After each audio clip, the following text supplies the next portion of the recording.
να μας πεις δύο λόγια για τα καθήκοντά σου στην ομάδα του Ολυμπιακού Λαμπετίου, που είσαι ένα νέο πρόσωπο και η επιλογή του Προέδρου στο πρόσωπό σου ήταν για να προσφέρεις με την εμπειρία σου και την προσωπικότητά σου. Όπως είπες, εγώ ζήτησα με τον Πρόεδρο, εμείς είμαστε σε τεχνικά θέματα, απ' έξω όχι αγωνιστικά, αγωνιστικά είναι ο Μεσοράτης, εμείς είμαστε για άλλα θέματα. Εντάξει, στην ψυχολογία των παιχτών νομίζω ότι έκανε την καλύτερη λύση ο Πρόεδρος και νομίζω ότι έχει την καλύτερη ομάδα για να ανέβει στην κατηγορία.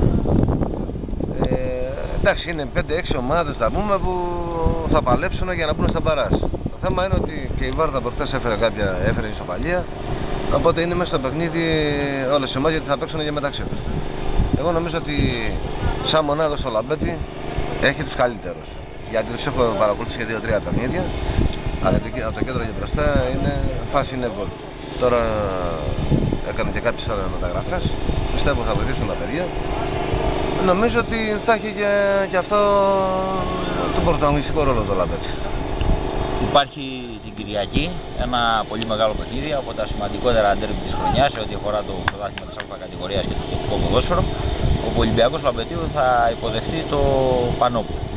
Για αυτό το παιχνίδι ένα σχόλιο σε σχέση πλέον και από τη νέα σου θέση. Κοίταξε να δεις, οπωσδήποτε και το Πανόπου δεν είναι αμεληταία ποσότητα, είναι καλή ομάδα για αυτή, αλλά νομίζω να μην το Λαμπέτη να μην υπερτερεί σε όλους τους τομείς και νομίζω ότι μπορεί να το πάρει το παιχνίδι. Όσον αφορά θα είναι και ο κόσμος περισσότερο με φύλαθοι εδώ του πύργου κοντά που είναι και οι Ηλίοι με φύλαθοι. Πιστεύω ότι θα έρθουν να το παρακολουθήσουν το παιχνίδι, γιατί κοίταξε, είναι παιχνίδι σαν να παίζουν αυτές οι ομάδες τέταρτη εθνικής.